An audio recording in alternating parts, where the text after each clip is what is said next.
रहा था अपना, और जिसमें कल हम देख रहे थे कि राम और लक्ष्मण अयोध्या में अपनी माताओं से मिलन कर चुके थे, और माताओं से मिलन करने के बाद भरत को वैराग हो गया था। और भरत को वैराग हो गया तो भरत बोले, ये संसार जो है आसान है, इस संसार में कोई भी सार नहीं है। और वह सब कुछ छोड़ करके घर से जाने के लिए तैयार हो गए, लेकिन घर वाले जो है जाने नहीं देते। इन प्रकार से हर तरह से रोकने का प्रयास करते हैं कि यह जीव हमारे घर में रुक जाए। तो वह ऐसे ही वहाँ पर भी सब लोग प्रार्थना कर रहे हैं कि अभी तुम क्या करो, घर में ही रहो, अभी जाने का समय नहीं है। तो इस प्रकार सब लोग समझा रहे थे। तो राम ने भी समझाया, लक्ष्मण ने भी समझाया, लेकिन वह भरत जो थे बात नहीं माने, जाने ही लगे, हमें तो जाना है, अब हमें घर में नहीं रहना, ये घर जो है बंधन के समान है। और जब उन्होंने ऐसा बोला तो वही जो रानियां थी वो सारी रानियां आ गई, लक्ष्मण की, राम की, और सारी रानियां आकर के उनसे उन्होंने मीठे मीठे बातें करी। हम लोग आपके साथ मनोहर जल क्रीड़ा करना चाहते हैं, हे नाथ, मन को खिन्न करने वाली अन्य चिंता छोड़िए और अपनी भौजाइयों के समूह को यह प्रिय प्रार्थना स्वीकार कीजिए। और जब उनकी राम की पत्नियों ने, लक्ष्मण की पत्नियों ने उनसे निवेदन किया तो मान गए। चलो तुम लोग बोल रहे हो तो अब हम घर छोड़ के नहीं जा रहे। और वो क्या किए, घर में ही रम गए, नहीं गए छोड़ करके। ऐसा कितनी बार हो गया, भरत को कई बार वैराग हुआ, लेकिन घर वालों ने मनाया तो मान गए और फिर घर में रुक गए। और घर में रुक करके वे सबके साथ जल क्रीड़ा करने के लिए तैयार हो गए। जल क्रीड़ा कर रहे थे तो जल क्रीड़ा करते हुए एक घटना घट गई। जो त्रिलोक मंडन हाथी था, किसका था? रावण का विश्व प्रसिद्ध त्रिलोक मंडन हाथी था। रावण को जीत करके राम उसको अपने साथ में लाए थे। और यहाँ पर एक दिन उसके साथ घटना घटी कि वह सारा छोड़ छाड़ करके और उसने अपना बंधन तोड़ दिया, और बंधन तोड़ करके सारी अयोध्या में हलचल मचा दी, सब लोगों को कुचलते हुए और आगे बढ़ता जा रहा है, एक भी नहीं छोड़ रहा है, किसी के बंधन में नहीं आ रहा था। और जाते जाते जहाँ भरत अपनी भाभियों के साथ जल क्रीड़ा कर रहे थे, उसी ओर दौड़ लगाते हुए गया। और जैसे ही सबने देखा कि हाथी आ रहा है तो वह सब भरत के पीछे छिप गए। लेकिन वह हाथी जो था, वह हाथी भी भरत का पूर्व भव का मित्र था। समझ रहे कटी भाई? रास्ते में तुम जाती हो और जाते हुए तुम्हें कोई गाय बैल मारने के लिए दौड़ता है, तुम्हें ही मार रहा है। 10 लोग रोड से जा रहे थे, लेकिन 10 लोगों से वो कुछ नहीं बोल रहा था, वो अकेले तुम्हें ही पीछे पड़ गया। वह तुम्हारे पूर्व भव का शत्रु है या मित्र है। पूर्व भव में तुमने उसके साथ या तो कोई शत्रुता करी थी या कोई मित्रता की थी, तो उसके फलीभूत, उसके फलस्वरूप वह तुम्हारे पीछे पड़ गया, और किसी से कुछ नहीं बोल रहा है। तो जिस सब पूर्व भव के तुम्हारे मित्र हैं अथवा शत्रु हैं, तो वह त्रिलोक मंडन हाथी जो है वह भरत के पूर्व भव का मित्र है।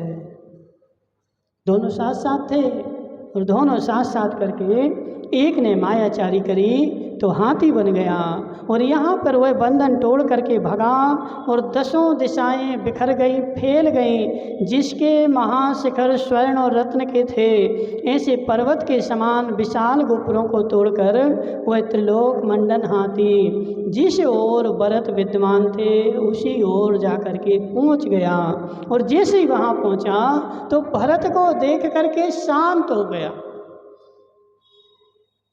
भरत को उसने अपनी आंखों से देखा, वह शांत हो गया। इससे सारा समझ में आता है कि जो अपन इस भाव में कर्म करते हैं वह शरीर के साथ नष्ट नहीं होते। बहुत सारे लोग बोलते हैं ना, किसने देखा स्वर्ग, किसने देखा नरक, हमने कर्म करे हैं तो इस शरीर नहीं कर्म किए हैं और यही शरीर है तो यहीं के यहीं नष्ट हो जाएगा। किसने देखा परभाव, इसने देखा परभाव। यदि परभाव नहीं होता और आत्मा नहीं होती तो क्या हो जाता कि वह उसको देख करके शांत क्यों हो गया। बोलो सुरेश भाई, है वह हाथी जो था उनको देख करके बिल्कुल शांत हो गया और शांति के साथ बैठ गया और सब ने जा करके उसको बंदी बना लिया और बंदी बना करके उसको वहीं उसको जो बांधने की जगह थी ना वहाँ ले जा करके उसको बांध दिया। और बांधने के बाद उस हाथी ने 1 दिन हो गए, 2 दिन हो गए, 4 दिन हो गए, भोजन पानी बंद कर दिया। समझ रहे? अब वह उसके सामने कुछ भी रखते लेकिन वह हाथी जो है कुछ भी खाने को तैयार नहीं। 56 भोग भी रखे गए, सब कुछ रखा गया लेकिन कुछ भी खाने को तैयार नहीं। उसने सारा खाना पीना बंद कर दिया। और वह समाचार जब जो था राम के पास भेजा गया कि हाथी ने जो है सारा खाना पीना छोड़ दिया है, हाथी दीर्घ श्वास भर रहा है और पूर्व भाव की पर्याय के पुण्य का ही कारण समझना चाहिए। इस तरह समस्त नगरी में परम आश्चर्य को प्राप्त हुए लोगों ने हाथ और मस्तिष्क को हिलाने वाली चर्चा हो रही थी। तदनंतर सीता और विशल्या के साथ उस गजराज पर सवार हो विभूति के धारक भरत ने घर की ओर प्रस्थान किया और उसके साथ बैठ करके वह सीता और विशल्या कौन थी? पत्नी नहीं थी, पटरानी थी। ठीक है, सीता राम की पटरानी थी और विशल्या जो थी किसकी पटरानी थी?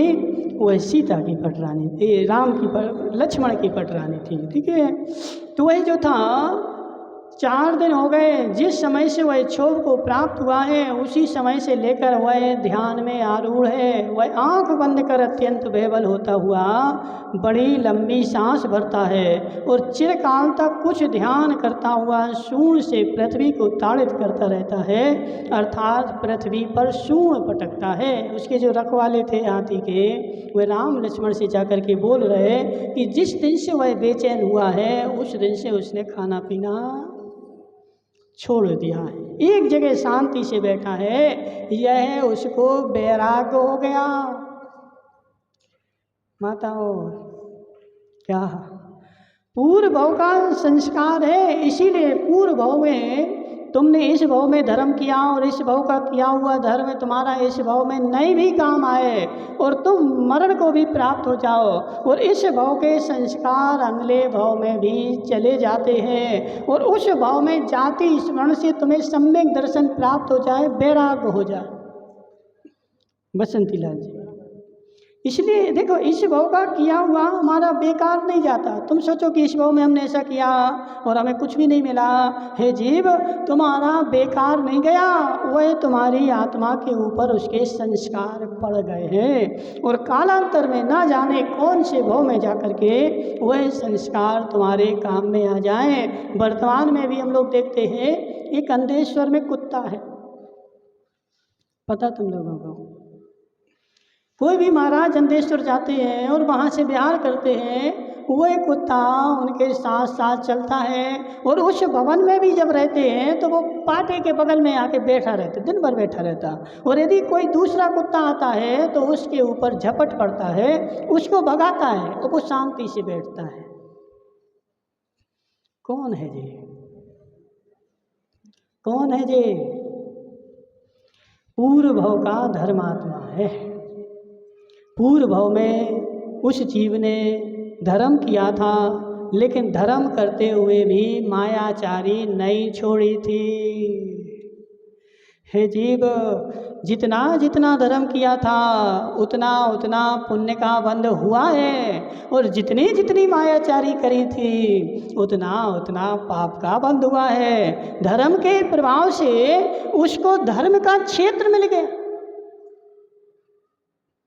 पूर्व भाव में धर्म किया ना, तो उस धर्म के प्रभाव से उसको अंधेश्वर क्षेत्र मिल गया, धर्म के क्षेत्र में रह रहा है। लेकिन मायाचारी करी थी तो मायाचारी के प्रभाव से उसको श्वान बनना पड़ा, और श्वान बन करके घूम रहा है। क्योंकि सूत्र है ना, माया त्रियग होने से मायाचारी करेगा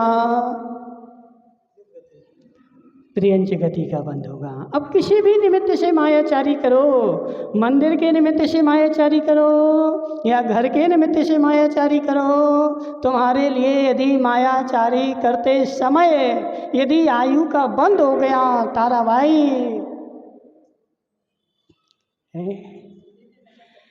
माया धर्म में मायाचारी कर रहे थे और उस समय भी यदि आयु का बंद हो गया तो त्रियंच आयु में जाना ही पड़ेगा।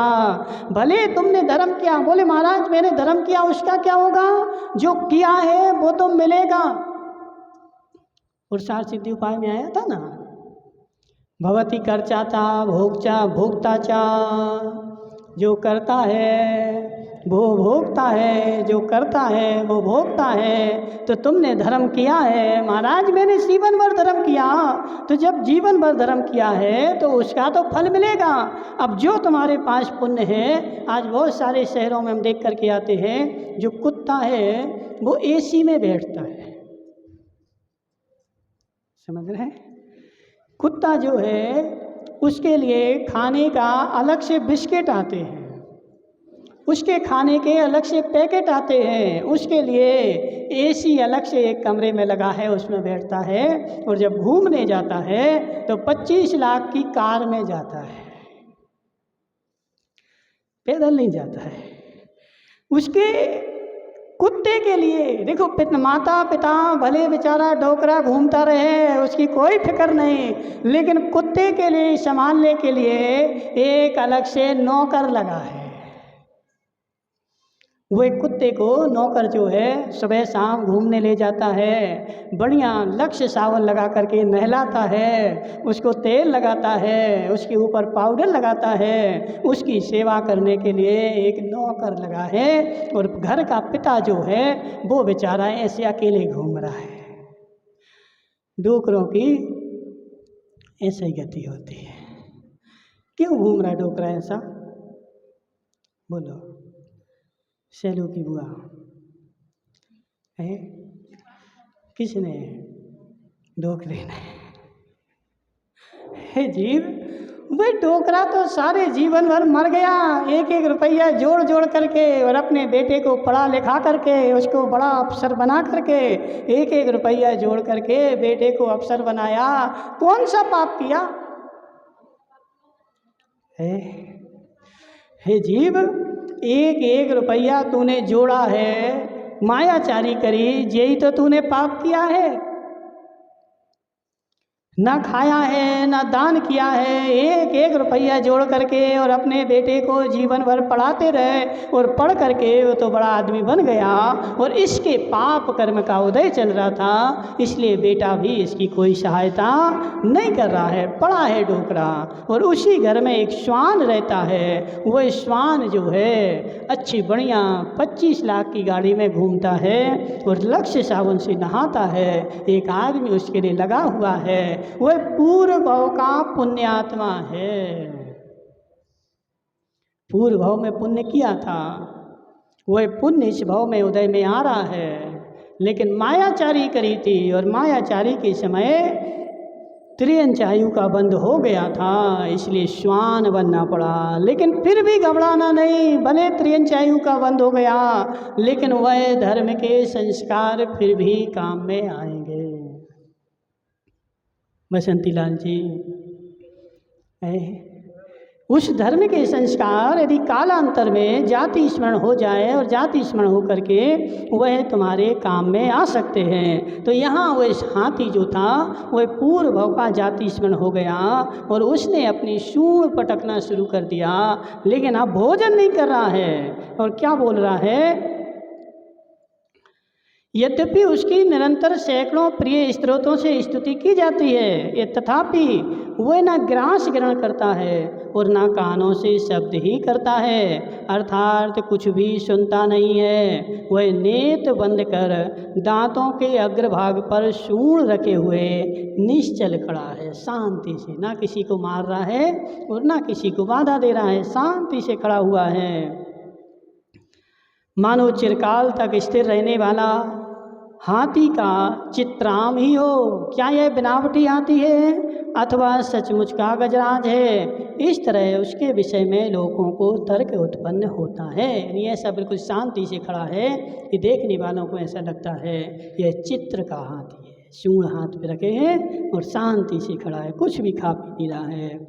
वचन मधुर वचनों के अनुरोध से यद्यपि किसी तरह ग्रास ग्रहण कर भी लेता है तो वह उस मधुर ग्रास को मुख तक पहुंचाने के पहले ही छोड़ देता है। उसकी मधुर स्तुति करते हैं, उसे अच्छा अच्छा बोलते हैं, सूंड में जो है घास फंसा भी लेता है लेकिन मुंह में नहीं रखता है और बीच में ही छोड़ देता है। बैराग हो गया। सेलू भाई की बुआ तुम्हें कब होगा? वह त्रिपति छेद की लीला को छोड़कर शोक से युक्त हुआ किसी खंबे में युक्त थोड़ा सा अटक कर सांस भरता हुआ खड़ा है और समस्त शास्त्रों के सत्कार से जिसका मन अत्यंत निर्मल हो गया है, इस प्रसिद्ध वेदों के द्वारा भी उसका अभिप्राय नहीं पता चल रहा है। बहुत सारे वेद भी बुलाए गए, जांच करी गई, लेकिन कुछ हो तो पता चले, जांच में कुछ हो तो पता चले। सारे वेद आए लेकिन सारे वेद जो थे वह परेशान हो गए। ऐसा है हाथी बड़े आदर के साथ रचित अत्यंत मनोहर संगीत को पहले के समान नहीं सुनता है। अब देखो इसका भी पुण्य का उदय है, हाथी को अच्छे बढ़िया गाना सुनाए जाते हैं। अपन लोग क्या सोचते हैं, त्रियंच पर्याय में क्या दुख ही दुख है? बोलो, वो एक फिल्म थी ना, पहले एक फिल्म आई थी, उस फिल्म में वो भैंस संगीत सुनती थी, देखी किसी ने? एक फिल्म थी, अब कौन सी नाम मानते याद नहीं है, बहुत पुरानी थी। उस फिल्म में भैंस को दूध लगाते थे तो उसके गले में टेप रिकॉर्डर टांग देते थे, उसको संगीत सुनते हुए जब तक टेप रिकॉर्डर चलती थी तो दूध देती थी, और टेप रिकॉर्डर बंद किया तो उसने दूध देना भी बंद कर दिया। क्या तुम ही संगीत सुनना जानते हो? वह त्रियंच भी संगीत सुनता है, मधुर संगीत सुनता है। बाली का जो जीव था वो कौन था? बाली का जीव पूर्व में हिरण था, और उसी जंगल में एक मुनिराज अच्छे बढ़िया कंठ से मधुर स्वर से जिनवाणी का वाचन करते थे, और वह जिनवाणी वह हिरण रोज आकर के सुनता था, उसको अच्छी लगती थी, और जिनवाणी सुन करके उसने मनुष्य आयु का बंद किया और मरण करके वह कौन बना? तो एक भवतारी बाली बने। इसलिए अकेले मनुष्य ही संगीत सुनता हो ऐसा नहीं है, त्रियंच भी जो हैं वह भी संगीत सुनते हैं, वह भी शौकीन होते हैं। तो ये हाथी भी पूर्व के समय में संगीत सुनता था, लेकिन अब बैराग हो गया तो संगीत नहीं सुन रहा है, क्योंकि संगीत जो है वह एक कर्ण इंद्रिय का विषय है। संगीत क्या है बोलो तारा भाई? कर्ण इंद्रिय का विषय है, जिह्वा का विषय। गुलाब जामुन किसका विषय है? रसना इंद्रिय का। सुगंध किसका विषय है? घ्राण इंद्रिय का। ठीक है। अच्छा रूप किसका विषय है? चक्षु इंद्रिय का। अच्छे संगीत किसका विषय है? कर्ण इंद्रिय का विषय है। ठीक है। तो पांचों इंद्रियों के अलग अलग विषय होते हैं, तो संगीत भी जो है वह कर्ण इंद्रिय का विषय है, और वह पूर्व में सुनता था। वह महान आदर से प्यार किए जाने पर भी मंगलमय कौतुक योग मंत्र विद्या औषधि के द्वारा स्वस्थता को प्राप्त नहीं हो रहा है।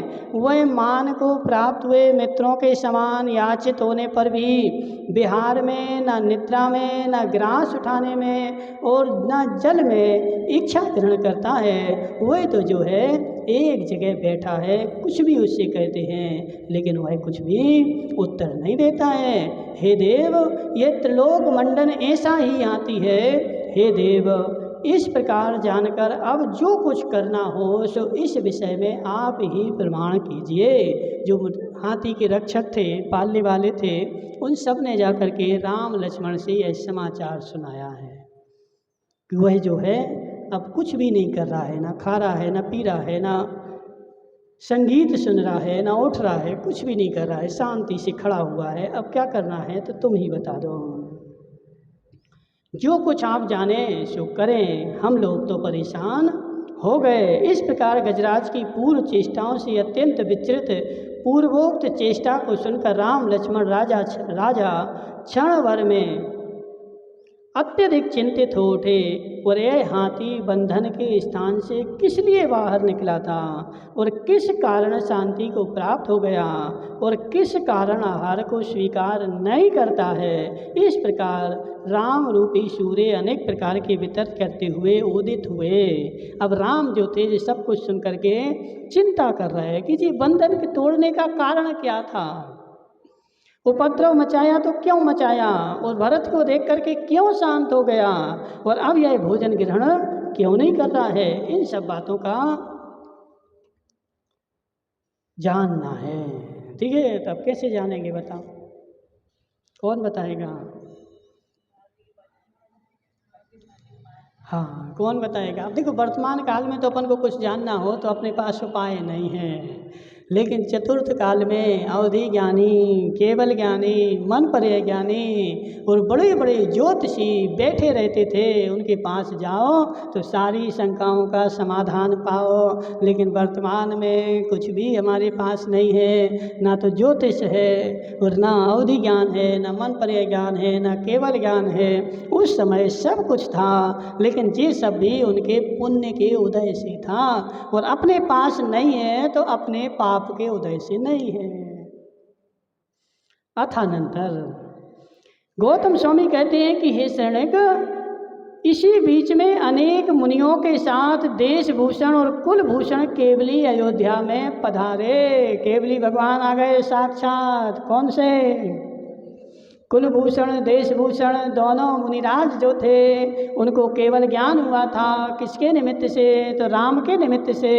और वह दोनों के दोनों विहार करते हुए अयोध्या नगरी में आए। तो राम को शंका थी, इसलिए आए क्या? क्यों आए? बोलो क्यों आए माताओं?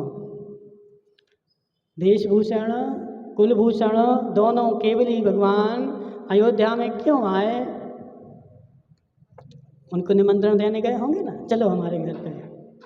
नहीं, भवि भागन बस जोगे बसाए।